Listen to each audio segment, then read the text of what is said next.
So I want to start with what I call the official dogma. You may be wondering, the official dogma of what? Well, it's the official dogma of all Western industrialized societies. And the official dogma runs like this. If we are interested in maximizing the welfare of our citizens, then the way to do so is to maximize individual freedom. And people say this because freedom is in and of itself good, valuable, worthwhile, and essential to being human. And because if people have freedom, then each of us can work on our own to do the things that maximize our own welfare, and nobody has to decide for us. And the way to maximize freedom is to maximize choice. Every single day, from the second you wake up to the moment you fall asleep, you make hundreds of decisions. Whether it's totally inconsequential, like what to eat for breakfast, or completely life-changing, like what college to go to, what career to pursue, you get to decide about every single aspect of your life. And while this sounds like a good thing, hey, I can do whatever I want to do, be whoever I want to be, there's a few issues with this. This is The Paradox of Choice by Schwartz. The more choice people have, the more freedom people have, and the more freedom people have, the more welfare people have. This whole idea, I think, is so deeply embedded in the water supply that it wouldn't occur to anybody to question it.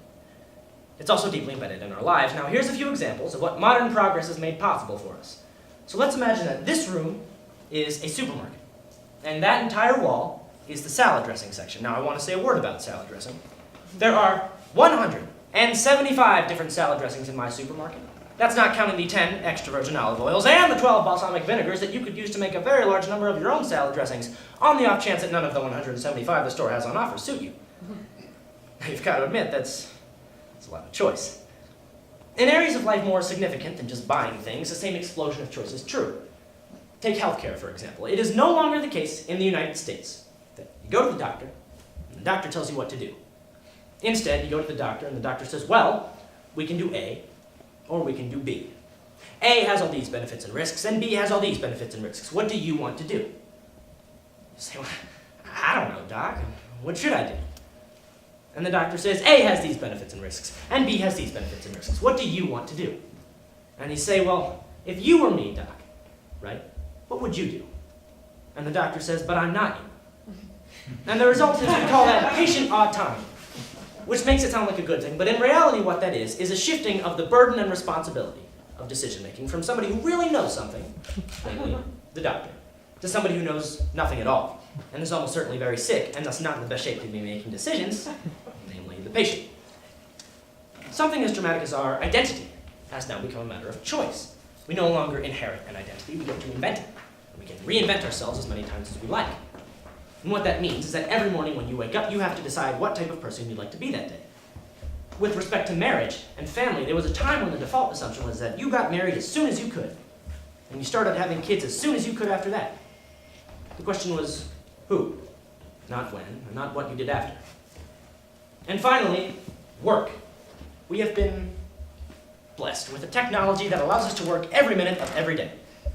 And what this means, this incredible freedom of choice with respect to work, is that we have to decide again and again and again about whether we should or shouldn't be working. You can watch your kid play a soccer game. You can have your cell phone on one hip, and your work phone on the other hip, and your laptop, presumably, in your lap. And even if they're all shut off, the whole time you're watching your child just mutilate this terrible, terrible soccer game, you have to ask yourself, should I just answer this phone call? Should I write this email? Should I just draft this letter real quick? And even if the answer is no, it's going to make the experience of the game very different than it would have been. So, all this choice, is it a good thing, or is it a bad thing? The answer to that question is yes. You see, I already talked about what's good about it, so now I'm going to go over what's bad about it. All this choice has two negative effects, two major effects that negatively affect the human psyche. The first effect is that all of these options can create feelings of paralysis rather than of liberation. And I'll give you an example to put that into context. So a colleague of mine recently gained access to investment records at the huge mutual fund company known as Vanguard. And what she found is that for every 10 mutual funds offered to employees, participation went down 2%. You offer 50 funds. Employee participation drops 10% lower than it would have been if you only offer 5.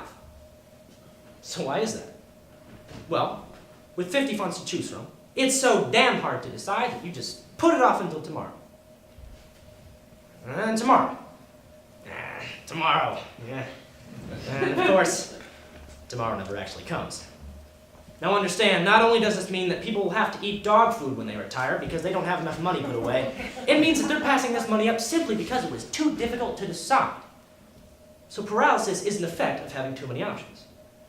Now the second effect is that even if you overcome all this paralysis and you make a decision, you end up less satisfied with the decision than you would have been if there were fewer options. And there's a couple reasons for this. The first reason is that if you buy a salad dressing, and it's not entirely perfect, and be honest with yourself, what salad dressing is. It's easy to imagine that the decision you made could have been better. And this imaginary alternative induces you to believe that the decision you made was wrong, even if it was a good decision. Now, the second reason is something that economists call opportunity costs. The way in which we value things depends on what we compare them to. I'll give you another example to put that into context. So imagine there's a couple, and they live on the Hamptons in New York City. That's very expensive Manhattan real estate. And they decide to go to the beach for 2 weeks. They're on a gorgeous beach. It's a beautiful day. They have it all to themselves. What could be better? Oh, God damn it, this guy is thinking. It's August right now. Everyone in my Manhattan neighborhood is away. I could be parking right in front of my building.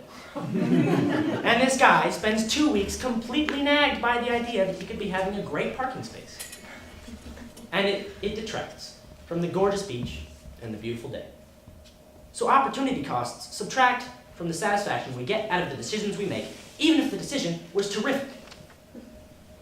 So, what's the problem here? What are the effects of the effects? Clinical depression has completely exploded in recent generations in the industrial world. I believe that a significant contributor to this, not the only contributor, but a significant one, is that people have experiences based on the decisions they make. And when one of these experiences is inevitably disappointing, they ask themselves, well, who's to blame for this? Who can I pin this on? And it's very clear that the answer is you. You could have done better.